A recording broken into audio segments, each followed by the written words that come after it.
Hey guys, welcome back to the Cult Classic Kids Show, and today we're going to be talking about Miss Marvel on Disney Plus, a mini-series. And there's really two reasons why I do want to talk about this show.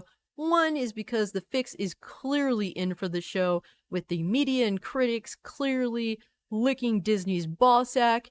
And the second reason is Miss Marvel, Kamala Khan, is one of many reasons why I said comic books are fucking dead and I have no interest in ever buying them again. That was back in around 2015-ish.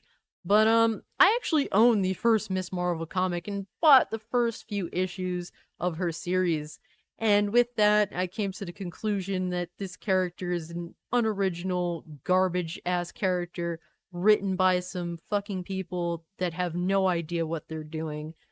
And Miss Marvel was one of those comic book characters that made me realize that Marvel has no interest in making comic books for their fans. If anything, they just want to smack the shit out of them and spit in their face every chance they get. And that was Miss Marvel, I think, came out in 2014. And yeah, I actually own that piece of shit. I'm not about to go down in my basement and dig through a giant ass box of comic books just to get a piece of shit that I would honestly rather burn. So you could take my word for it or not, really. But Miss Marvel, the only reason she exists is to meet a diversity quota. The only thing that the creators of Miss Marvel, Kamala Khan, were inspired to do was make her brown and Muslim. There's nothing else even remotely inspirable about the character, and it shows in both the writing and the sales. Because a lot of these diversity quota slash social politically pushed characters, like Kamala Khan's Miss Marvel, like Carol Danvers' Captain Marvel, like Jane Foster's Thor, they were all poorly made only to meet quotas and, like I said, social political politics and ideology that these people are completely mentally deranged and doing everything in their power to push, even if it means selling no comic books at all. And those are three reasons why I put down comics. Another reason was because, well, they took an original black character, being Falcon, and decided to make him Captain America because these people that champion diversity and inclusion only seem to find value in characters that were traditionally white. And there's a lot of people that have spoken about this before, but it is so true. It's so disgusting and sad that the very people that claim to champion diversity and inclusion are really the racist bigots themselves. Now, Miss Marvel as a character, not only is she unoriginal in the fact that she is a Miss Marvel, or Marvel, whatever, it's also the fact that her powers are unoriginal too. Now, from what I remember from the comics, she had stretchy arms, so she's kind of a bootleg Mr. Fantastic. She also is able to make herself small or large in size, so she's also a bootleg Ant-Man. And from what I've heard, she also has a healing factor, which makes her a bootleg mutant. Now, I know she was not a mutant. She got her powers from some fucking tragic accident or whatever. And yeah, her character's just completely unoriginal and pathetic. And what's hilarious to me is that The Verge thinks that Miss Marvel feels like the future of the MCU. And if that's the case, the MCU is fucking doomed. Let's jump right into it, guys. Alright, guys, so The Verge thinks that Miss Marvel feels like the future of the MCU. Oof, that's really bad.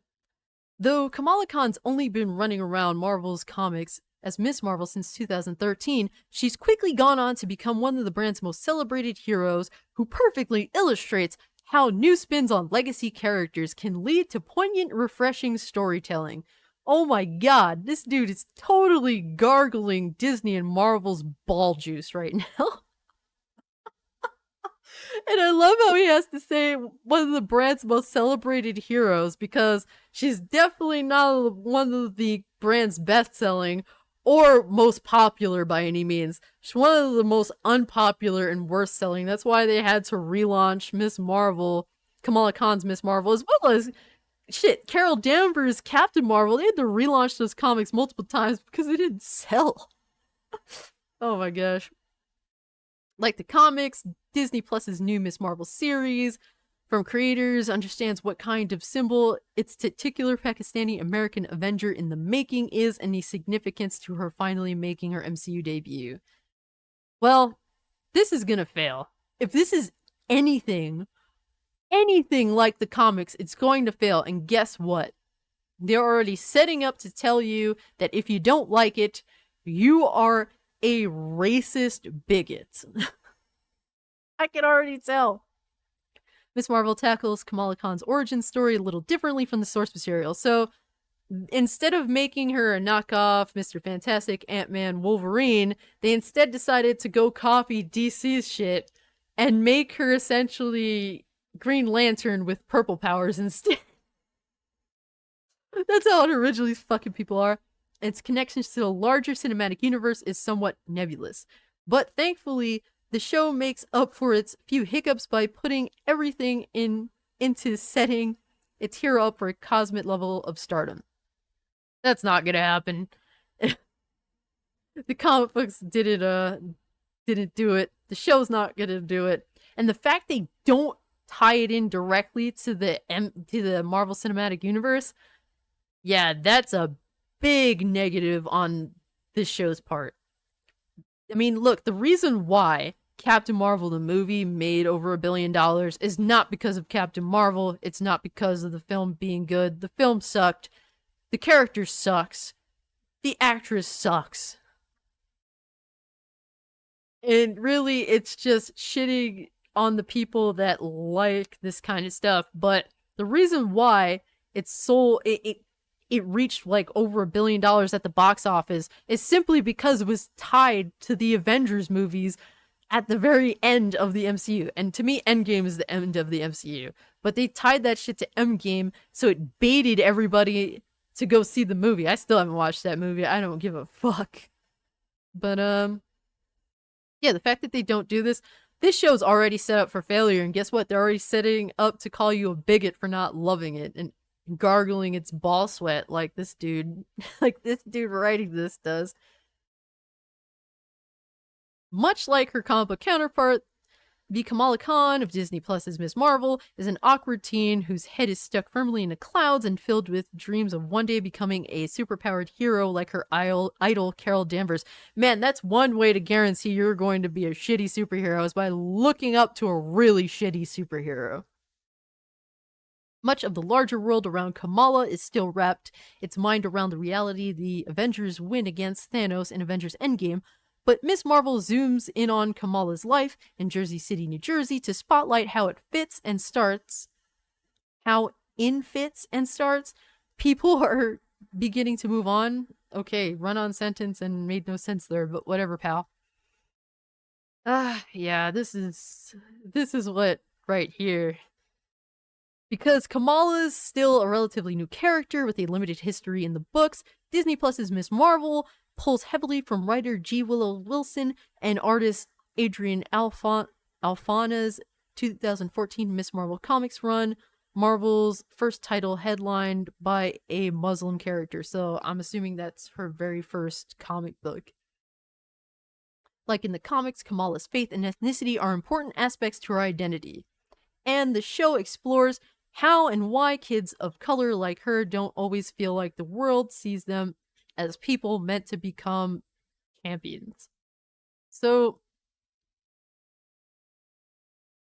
basically, you're following the comic books because in the comic books, the only thing important about Kamala Khan is the fact that she is brown and the fact that she's Muslim. That's the only thing. So here, that seems to be like the only thing they're going with. And despite the only other thing to her character is that she's really annoying. Like, she's super duper annoying. She's like this little fangirl about these superheroes and not relatable at all. I mean, at least be a little cooler about it if you're gonna do something like that. Miss Marvel Comics' commitment to thoroughly digging into those types of substantive ideas is part of what made the series such a hit with fans. It wasn't a hit. It wasn't a hit at all. They had to it's like, it's amazing because when they did the Avengers video game, the developers said that Miss Marvel is a big part of it because she's super popular. And that's not true at all. She's not popular. And here it's like they blatantly lie to your fucking face. It's so disrespectful. And another thing too, I think it's super disrespectful that you champion this whole diversity shit, but then you bring a character that meets a diversity quota just to make you look good. And that diversity character, that social politically oriented character that you made, sucks. I think it really sucks that Muslims and people, you know, from this race that are Pakistani and whatnot, they have a character that sucks. If they made it, I'm half Puerto Rican, so if they made a character that was Puerto Rican, a superhero, and they fucking sucked, I would be pissed. I already have to deal with the fact that Miles Morales is half Puerto Rican like me, but unfortunately, he's not an original character. He's just Peter Darker. It's just Peter Parker with a different race, and it sucks that that's the case. And a lot of people that constantly defend Miles Morales, you love the idea of Miles Morales and you get behind him, but at the end of the day, you don't support the source material. Miles Morales comic books don't sell. And the people that support him the most don't buy the source material. They don't really care about Miles Morales. They just like the idea of Miles Morales, and that's sad to me. But it's already sad that a half Puerto Rican character like me is just a copy of a white character, and that goes back to the fact that they only see legitimacy in characters that were traditionally white. And that's why they have these characters that are diversity quotas be the white characters or copy the white characters. It sucks. I really would like original characters. But here's another thing that's really shitty too.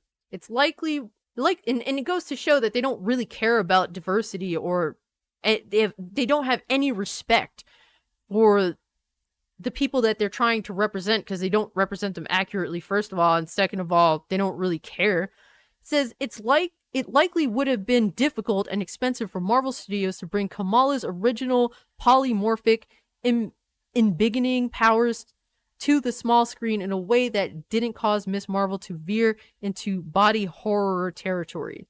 So you're saying that depicting this character accurately costs too much money. But I thought you cared about diversity and inclusion, so I thought you'd put money behind that. It happens all the time. They act like they care about this shit, but at the end of the day, they don't put their money where their mouth is. So they don't want to spend the money because they know that this isn't going to really make them much money. At the end of the day, that's all they care about is money and virtue signaling, putting themselves in a good position with society that they deem acceptable.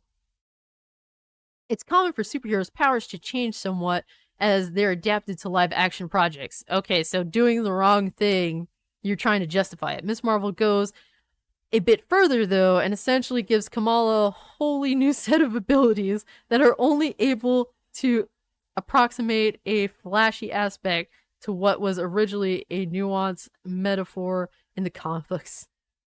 So basically, they admit that Kamala Khan's powers fucking suck ass and had to change it. Oh man, this is gonna be great. But just remember, this is gonna fail. People aren't going to like it, and they're gonna say you're a piece of shit bigot because you don't like it. But yeah, when it comes to shilling, man, the shilling is on, and I find this really interesting. That's why I had to bring up Rotten Tomatoes and Metacritic. So the critics are shilling hard for this, even though it's obviously going to be trash. I mean, the source material is bad. They're copying the bad source material, so I don't need to watch this to know it's going to suck. They gave that shit a 97% Metacritic score. I mean, Rotten Tomatoes score. And then the audience score is 88%, and I just find that really interesting. Already over 1,000 people gave it a user rating. I don't know how much more popular Rotten Tomatoes is over Metacritic, but Over here, only 69 people rated it, and it seems like a more realistic score.